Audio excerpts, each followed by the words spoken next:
afternoon, everyone. I came to bring a bit of afternoon cheer. Hope it's welcome.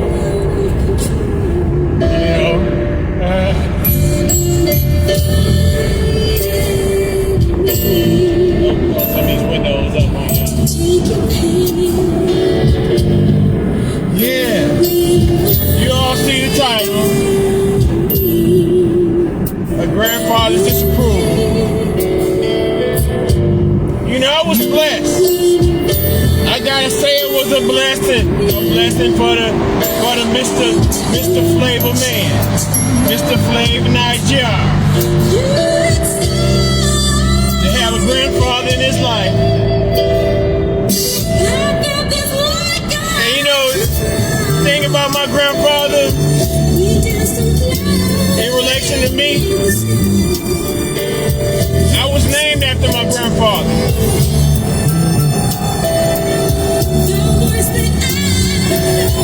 Now my grandfather, I always known him to be a hard worker, very strong man. And you know, in my reverence of my grandfather,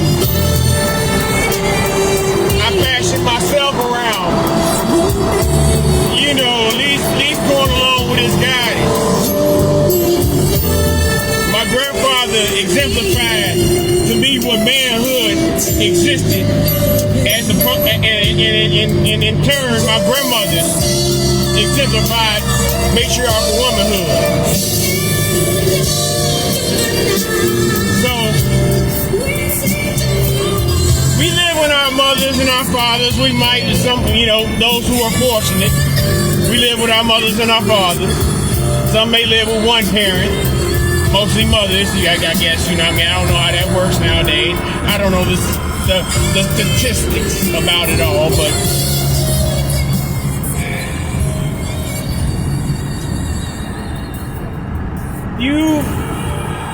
I say I am highly blessed, to have known my grandfather, at least one of them. We all have two. Whether we are acquainted with the patriarchal side of our family or not. My father was a Rolling Stone, and in most proverbial sense of the word, a street nigga. Negro in the streets. He's a hustler. He got money, womanizer. All that came with the alpha 70s male prior to deadly venereal disease, prior to HIV, and niggas was out here having a ball with it. But that's not the point I'm trying to get to. A grandfather's disapproval, and I think. I was thinking about today, and I guess my mind went to my grandfather, and I guess in my mind I replayed, like, there's a certain signal. It's an obvious signal. Whenever I would do something, whether it be I was helping my grandfather do some work or just being me myself, there was a certain motion or an expression in which my grandfather could look at me. And the gesture that he may do that showed his disapproval. Now, this is the man who was the father of your father. This is the man who knows your father's spirit and knows your spirit better than you know your own spirit. So in those times, I don't know whether when my grandfather gave me that look of disapproval, whether he was able to see that, well, damn, he gonna be on that same bullshit that his daddy on. However, I can't, I've had my shortcomings in relations with people, but my father, I don't think I've gone to the extremes in which my father has. My mama helped me be a good man. If that makes any sense. But the disapproval of a grandfather, so this is the father of your father. This is, in the minds of you folks who get your the Manospirian folks, those who are ascribed to the pills. This is where you get your lessons of masculinity from. on the line in regards to like this is the alpha masculinity, in which that they try to give you a description of in a somewhat skewed example of it on their platforms. My grandfather was the exemplar of an alpha male, a hard-working man. He took care of his family. He was an entrepreneur. He could till his land. He was a miner. He's a coal miner in West Virginia, southern West Virginia. I'm a West Virginia nigga. I descended from, even though my grandfather, I think he was from Alabama. I know my granny was from Alabama. I got another grandmother from Tennessee. I need to ask my mama where my maternal grandfather, where he came from, but I am an indigenous, native, black American, descendant of enslaved Americans, formerly known as niggers by the establishment, known as the United States of America, and also those plantation and slave owners who appreciated the legislation that was used in order to have such an operation. If you follow the game I'm laying down. But my grandfather's disapproval, me having to, to being the emotional young lad I am a Pisces male. If you ascribe to astrology, they say that the Pisces male is quite sensitive. The Pisces itself is quite sensitive, but that granddaddy disapproval hit a little bit different than anybody. Grandmama, she might, she'll scold you, but granny gonna give you a treat later on. You'll be all right, cause granny gonna show you. Granny is like, when you get up to my age, you start seeing how your mama transforms into granny, and how how much nicer she is to the grandbabies, as opposed to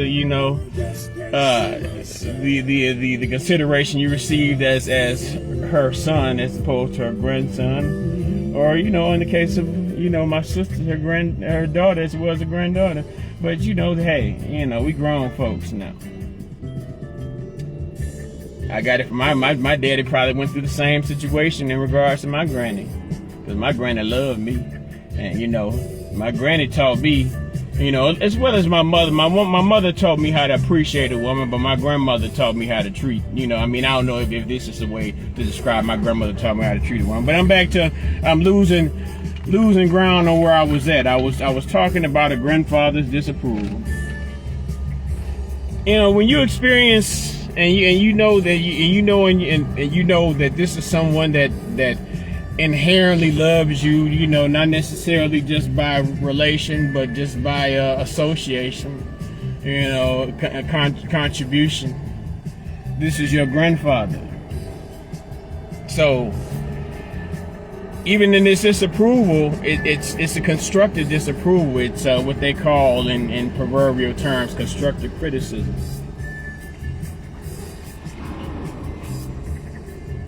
Because in times later on in life, you will discover that you may have done something or thought something or considered something, and in the recesses of your mind, you look and play that memory picture, that memory clip in cinema scope of where that particular individual, it might have been, maybe for a woman, it might have been their grandmama, or it might have been their granddaddy too. I guess it hit different.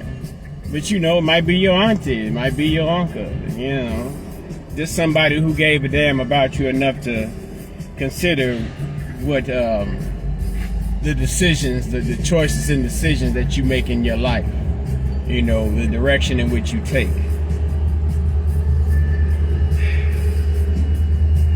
We fall down, but we get up, baby. I'm not without flaw. I do things that I have no business doing, and I can only make my earnest attempt to be a better man by the day. But we have to have a scope, an ideal of what that man is. And in the minds of some, they have a real keen idea of what type of woman they want, because they're they're more. And I mean, I can't front. I had 4 sisters, and I was raised by my mother, but my father was present. Maybe not always free. He wasn't a Ward Cleaver type of situation, but he was there to administer justice and gave whatever nourishment that he was able to give in this his state of consciousness. Grandfather's disapproval, as well as the grandmother's disapproval, will supersede and overrule all disapproval from anyone anywhere.